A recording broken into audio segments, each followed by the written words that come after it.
Longtemps, j'ai cherché d'où provenait cette force. Cette force qui nous pousse à rentrer dans l'arène. À balayer d'un revers la pression qui nous submerge. Une détermination de fer dans un gant de velours. Écouter, motiver, recadrer, ajuster sans cesse les moindres détails, les petits riens qui transforment les rêves en exploits. Pour certains, cette force vient d'en haut. Pour d'autres, elle vient de l'intérieur. C'est ce qui nous rassemble, ce langage qui nous unit, ce qui nous permet d'amener une équipe vers le succès, sous les applaudissements de nos fans. J'ai longtemps cherché d'où provenait cette force, et la réponse est une évidence. Adafo Media, l'excellence, la perfection, la précision, la référence de la sous-région. Adafo Media, le futur, vivons-le ensemble. Tous les matins, vous nous regardez également sur Espace TV. Bienvenue, si c'est maintenant que vous nous rejoignez dans cette émission. Mesdames et messieurs, il faut le rappeler, à la une, à l'étranger, donc c'est le calvaire pour les ressortissants guinéens à l'ère du Covid-19, il faut le dire. Au Maroc, cela fait plusieurs jours que les compatriotes essaient d'obtenir l'aide de l'État, il faut le dire en effet. Un peu plus de 140 personnes restent bloquées donc au royaume chérifien dans des conditions d'une pénibilité particulière. Nous entendrons évidemment leur témoignage ce matin dans cette émission de les GG. D'autres sujets évidemment viendront s'ajouter à tout ceci pour votre plaisir. Le temps pour nous de nous intéresser évidemment à vos réactions sur le 657 39 13 13. Bien avant, on va essayer de faire halte sur Twitter, le hashtag Espace GG. Vous êtes très nombreux évidemment à nous solliciter de ce côté. On y va avec ce premier tweet qui nous parvient, c'est de Abdoulaye Fugumba qui nous écrit, là ça se passe. Bonjour Espace, bonjour les grandes gueules. Je présente mes condoléances à la famille Conté ainsi que le peuple de Guinée. Et il faut reconnaître que Madame Harriet Conté marchait toujours à côté de son mari avec l'eau glacée pour éteindre donc le feu qui menaçait l'unité et la paix nationale. C'est Fugumba qui nous envoie ce message. Adams Oumar Diallo aussi qui réagit sur Twitter, hashtag Espace GG. Bonjour les grandes gueules, bonjour à toute l'équipe. Notre maman est partie à jamais, que l'âme de Madame Harriet Conté repose en paix.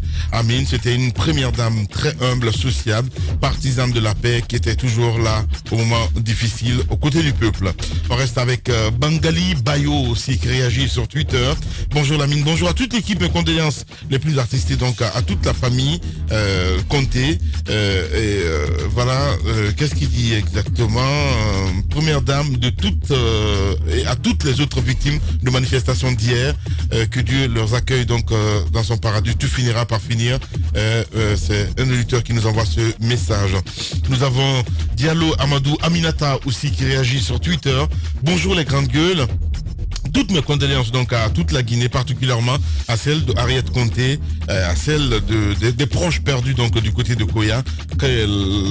Quant à Harriet, je connais personnellement, c'est une dame très humble. Merci beaucoup, c'est Diallo qui nous envoie ce message.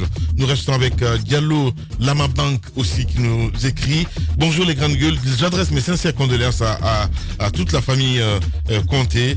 Lamine, nous honorons que les morts en Guinée. Merci beaucoup. On reste toujours avec cet autre Diakariao Bournombo qui réagit sur Twitter. Bonjour Lamine, décidément rien ne peut arrêter la main meurtrière de Alpha Condé, ni la pandémie, ni le mois saint de Ramadan, ni l'extrême pauvreté qui assaille donc son peuple.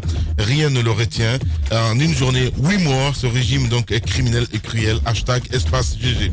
On reste avec cet autre aussi, c'est Elage Ba qui nous écrit. Je présente mes condoléances à la famille Conté, à l'ensemble du peuple de Guinée. Je dénonce la violence et bavure policière de l'État et surtout tirer à une femme enceinte, c'est vraiment dommage. Un auditeur qui nous envoie ce message. Excellence Baldé, le Guinéen, qui nous écrit: bonjour les vrais journalistes, que l'âme de Harriet Conté repose en paix, ainsi que nos compatriotes lâchement assassinés du côté de Koya, parce que ils ont juste manifesté leur mécontentement. C'est triste pour notre pays. On reste avec Ibrahim Barry aussi qui nous écrit sur Twitter, hashtag Espace GG. Vous êtes très nombreux à le faire. Bonjour à toute l'équipe. Maman nationale Harriet Conté était une maman exemplaire, très sage. Elle nous a quittés à jamais. Mes condoléances les plus attestées donc à tout le peuple de Guinée. On reste avec cet autre Koulibaly, le démocrate aussi qui réagit. Bonjour les grandes gueules. Je présente mes condoléances à tout le peuple de Guinée suite au décès de la première dame de la République, l'ex-première dame donc, Par ailleurs, je souhaite bon vent à notre ministre Talibi Silla. Je souhaite que le balayage continue au sein du gouvernement. On reste avec cet autre aussi, hein, Mamadou Gambari qui réagit sur Twitter. Bonjour Lamine, à toute l'équipe. Madame Ariette Conté est partie à jamais. Je présente mes condoléances les plus attestées à toute la famille et au peuple de Guinée. Nous restons avec Maurice Kourouma aussi qui nous écrit. Bonjour les GG, l'être humain n'a plus de valeur en Guinée. Les gens sont tués comme les... Donc c'est la déshumanisation totale, avec l'âme de tous ces défunts repose en paix et que la justice divine règne sur cette nation pour punir toutes ces barbaries. On reste avec MBDBA, c'est bien cela. Bonjour les grandes gueules, bonjour à toute l'équipe, mes sincères condoléances donc à la famille de Ariette Conté. Talibi aussi victime de la sorcellerie. On reste avec cet autre aussi, Milimono Tamba Daniel qui nous écrit bonjour les grandes gueules. La Guinée vient de perdre une dame historique. Mes sincères condoléances à tout le peuple de Guinée. Parlant de la situation d'hier à Dukoya, c'est vraiment incompréhensible. Alpha Condé est le véritable des problèmes de Guinée. Réveille-toi ma chère Guinée. Eh bien, c'est un auditeur qui nous envoie ce message. Madame Kera Djene aussi qui réécrit mes condoléances à tout le peuple de Guinée. Une grande dame qui nous a quittés, elle a été une mère, une femme d'État, une bonne chrétienne qui a su, grâce à ses conseils, épauler son mari. Repose en paix, maman Ariette Conté. Voilà, c'est une auditrice qui nous envoie ce message. Mohamed Damarou Kamara aussi qui réagit. Bonjour les GG, à toute l'équipe. Eh ben, mes sincères condoléances à la famille d'Ariette Conté. Voilà, merci beaucoup. Sinon, on y va avec maintenant tout autre SMS. Voilà, tenez, cette dame aussi qui réagit, c'est, je pense, c'est l'ancienne syndicaliste, hein, c'est bien ça. C'est, allez, comment elle s'appelle voilà, on va y aller. Voilà, bonjour Lamine. C'est Rabia Toussira Diallo qui réagit ce matin. Ce message pour apprécier donc les commentaires de votre radio s'agissant de la perte de la première dame Ariette, car cela est une réalité. J'ai découvert Ariette pendant les événements de 2006-2007. Elle a joué un rôle très important pour convaincre son mari et les syndicalistes. Paix à son âme. Amen. C'est évidemment voilà cette dame qui réagit ce matin. C'est Adia Rabia Toussira Diallo qui nous envoie ce message. Nous allons partir maintenant sur le 657 39 13 13 avec évidemment c'est Alpha Moussa Makadabi qui nous écrit bonjour Lamine, à toute l'équipe, mes sincères condoléances à la famille Conté et au peuple de Guinée suite au décès de Madame Ariette Conté. Voilà, merci à vous tous. Sinon, c'est autre aussi la théorie hollywoodienne, de ce régime selon laquelle ce sont les manifestants qui s'entretuent. C'est une insulte à la conscience des Guinéens. Qui sont les auteurs des 7 meurtres hier mardi à Koya, Dubreka et Kamsar? Évidemment, ce sont les mêmes que ceux qui ont tué à Zali et à Ratoma. Le plus grand échec de la gouvernance Alpha et la réforme de nos forces de l'ordre. Ce projet qui a englouti donc des millions de dollars, c'est une arnaque. RIP à nos victimes, c'est Mori Akaba du côté de l'UFR. Allez, nous étions avec l'inspecteur Colombo qui a beaucoup de choses à nous dire ce matin, mon cher Moussa. Allez, on est avec toi, mais parce qu'on apprend à la fin, hein, parce que le PM, évidemment, a pris ses responsabilités. Il allait voir le président pour dire on ne peut pas continuer avec tout ce qui se passe. Et puis, il a conseillé le président et de gommer son ministre de l'énergie. Exactement, voilà. Ça allait très très vite. Selon les informations, donc c'est comme une proposition du Premier ministre. Donc, Cheikh Talibi Silla a été révoqué de sa fonction. Cela me donne un tout petit peu à réfléchir. Vous savez, lorsqu'on fait... c'est responsable quand même. Lorsqu'on est en Guinée et qu'on est confronté très souvent à des décisions qui ont des relents communautaristes, régionalistes, Talibi Silla, Kassori Fofana, c'est la basse-côte. On aurait pu chercher à comprendre, il aurait pu le protéger, tout ça, mais il n'est pas dans ce sens. Il n'a pas agi dans ce sens. C'est-à-dire que vous êtes un poste de responsabilité pour le service public. Je pense qu'il ne faut pas avoir de sentiments. Lorsque c'est un parent, il était en sursis, hein, il faut le rappeler, parce que quand on l'a nommé Premier ministre, on a vu un petit peu les réformes qu'il avait menées à l'époque. On a vu le directeur, je ne sais pas, de cette pépite qui a sauté. Je parle de Diawara, Paul Moussa Diawara à l'époque. Et donc, il y avait les gars comme les talibis qui étaient un petit peu dans sa ligne de mire. Hein, les hommes qu'il fallait abattre. abattre. Pour les audits, bon, c'est pas des hommes à battre. Désolé, ce sont les grands. Prenez ça dans le bon sens, les gars. Mon Dieu, vous êtes excités pour rien du tout. Voilà. Moi, je trouve que Roby va se calmer un tout petit peu. Oui, mais va se calmer. Je vois trop ce qu'il arrive ce matin. Honnêtement parlant. Il y a que c'était des dossiers d'audit qui ne concernaient pas des personnes, mais des gestions. Et quand ta gestion elle est calamiteuse, et bien ta propre gestion te cite, en ce moment-là, tu réponds. Je pense que parce que Roby nous apprend que Talibi était même parti à la présidence pour demander pardon. Ce que je trouve, c'est que le président a agi cette fois-ci, il a écouté son premier ministre, il a pris la décision. La bonne décision. Cela prouve que le président de la République doit aussi il est sensible souvent aux écoutes. Oui, mais pas assez sensible. Mais quand ça intervient après des classes, c'est ce que je dis. Parce que 7 mois quand même du côté il a tardé. L'État met 3 000 milliards par an dans le secteur de l'énergie. Les grandes gueules. Nous avons appris, le chef de l'État dit que ce secteur engloutit 3 milliards de dollars. Mais pendant ce temps, vous avez dans ce pays un contrat d'importation de fuel qui est arraché à un Guinéen pour un autre, qui apporte ce même fuel à l'État guinéen à un prix très exorbitant.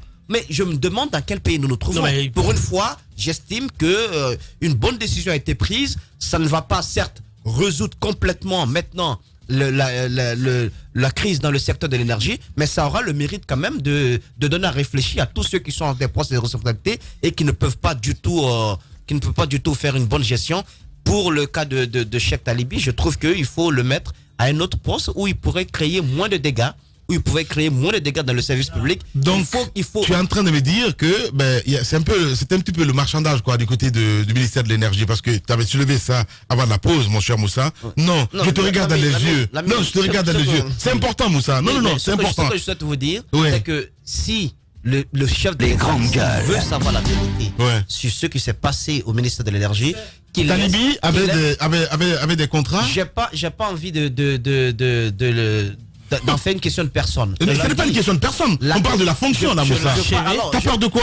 Laisse-moi. Tu veux pas l'achever? Mais c'est ça le problème, en fait. On n'est pas parlant. L'inspection générale. Oui. L'inspection générale. Ouais. Qu'est-ce que t'en sais? Non, mais je demande à l'inspection générale d'aller farfouiller sur les contrats liés aux transformateurs, aux fils électriques et autres fonctionnements du côté du ministère de l'énergie. Vous allez comprendre ce qui se passe. Que l'inspection parte également se renseigner sur le prix auquel le fuel nous est vendu actuellement pour le fonctionnement de turbines. Qu'est-ce que t'en sais? Alors, ce que j'en sais, c'est que c'est un monde de surfacturation à vous couper la tête. Il y a du népotisme au ministère de l'énergie. Du népotisme. Il y a que vous avez un poste de responsabilité, vous faites venir votre parent, vous faites venir votre cousin, vous faites venir votre fils. Je pense que ça se passe de commentaires, tout le monde le sait. Tout le monde le sait. C'est pas normal. C'est pas normal, ça ne devrait pas fonctionner comme ça. La ministre, bon, vous n'avez pas pointé le nez au ministère de l'énergie, vous n'avez pas cherché à comprendre comment ça fonctionne. Il suffit que votre ampoule s'allume le matin. Mais je dis que ça coûte cher au peuple de Guinée parce qu'en fin de compte, c'est nous qui payons. Quand il y a ce genre de gestion, c'est pas seulement le cas du ministère de l'énergie. Ailleurs, dans tous les départements clés, où vous avez de l'argent qui entre, des contrats juteux qui sont signés. Certains ministres ont tendance à faire la même chose. Ce n'est pas du tout normal. On n'est pas aux affaires, on n'est pas à la fonction publique pour être riche. Les riches doivent sortir du secteur privé. Alors ici, dans notre pays, on dit le boss, il travaille où? Il est ministre de quel département? C'est pas normal. On devrait dire le boss, il est chef de quelle entreprise? Je suis parfaitement d'accord avec toi. Voilà. Allez-y, mon cher. Même si on a du mal quand même à l'arracher des mots, mon cher Moussa. Voilà. Il en sait. C'est une tombe, ce petit. Allez-y. Le micro. Même s'il avait 1 million de mots, je lui aurais dit tais-toi. Ah bon? Oui. Pourquoi? Les grandes gueules. Qu'est-ce que tu racontes? Il est trop négatif. Mais non, Tabac. Mais non, réveille-toi, s'il te plaît. Mais t'es dans quel monde? Mais franchement, je comprends pas. Honnêtement. En temps normal. Oui. Voici ce que je vous aurais dit. Oui. Talibi, c'est une bonne décision de l'enlever. Mais j'aurais demandé plus. Que l'on ouvre rapidement une enquête sur sa gouvernance. J'aurais demandé cela. J'aurais demandé sur tous les contrats qui ont fait du bruit. Nous, ça fait bien de parler de l'approvisionnement en termes de fuel. Depuis plusieurs mois et plusieurs années, on en a parlé. La Guinée paye 3 fois plus ce qui est payé ailleurs à travers le monde entier. Comment est-ce que tout ça a été rendu possible? Mais Pourquoi je dis que ça ne va servir à rien? Ne perdons plus de temps. Il reste 3 mois à ces gens-là. Depuis 2010, on nous a dit on va faire des audits. Certains audits ont été commandités. Des grandes gueules. Les résultats sont venus. La mine, on en a fait quoi? Qui a payé? Maintenant, répondez, parce que c'est vous qui voulez qu'on en fasse plus. Ils ont fait des audits. Qui a payé? Personne n'a payé d'audit. Paul Moussa et Camara. Mais attends, Paul Moussa, tu veux me faire rire dans les conditions d'abord que dans les conditions du procès, mais par la suite, dans la suite, qu'est-ce qui s'est passé? Dans la suite, qu'est-ce qui s'est passé? Moussa a dit quelque chose. Quand le PM venait d'être nommé Premier ministre, il avait un élan. Et il a dit, ils sont allés à la présidence comme à leur coutume. Mais non, si tu laisses le gars la faire, il va te faire à l'envers. C'est ce que je vous disais au départ. Voilà. C'est ce que je vous disais là. Voilà. Ça s'est passé exactement comme ça. Et dans le cadre de Paul Moussa, ça s'est passé dans les conditions que vous savez. Mais par la suite, Paul Moussa est quoi aujourd'hui? J'en sais rien du tout. Député. Ah bon? Ah oui? Ok. Maintenant, et les autres? Au niveau de la loterie, au niveau de la loterie nationale, au niveau de Sékou Kourouma. Sékou Camara. Sékou Camara, pardon. Le conseil guinéen des chargeurs. Mais il y a beaucoup d'autres endroits. Les impôts, qu'est-ce qu'on n'en a pas dit? Sur le cas de GHI Novotel, il y a eu beaucoup de bruit. Est-ce qu'on a déjà commandité une enquête contre Kapi, qui est en même temps directeur général aujourd'hui de l'OGP à la place de Paul Moussa Diawara? Il y a beaucoup de soucis, il y a beaucoup de bruit autour de ça. Mais je vous dis encore une fois, pendant 10 ans, ce que vous n'avez pas fait pendant 10 ans, c'est pas en 3 mois que vous allez demander à l'État de le faire. Je pense que c'est de bon sens de dire à l'État, écoutez, c'est bon. On est tous d'accord, vous avez fait vos efforts, c'est bon, vous avez échoué. Nous-mêmes, il n'y a plus de problème.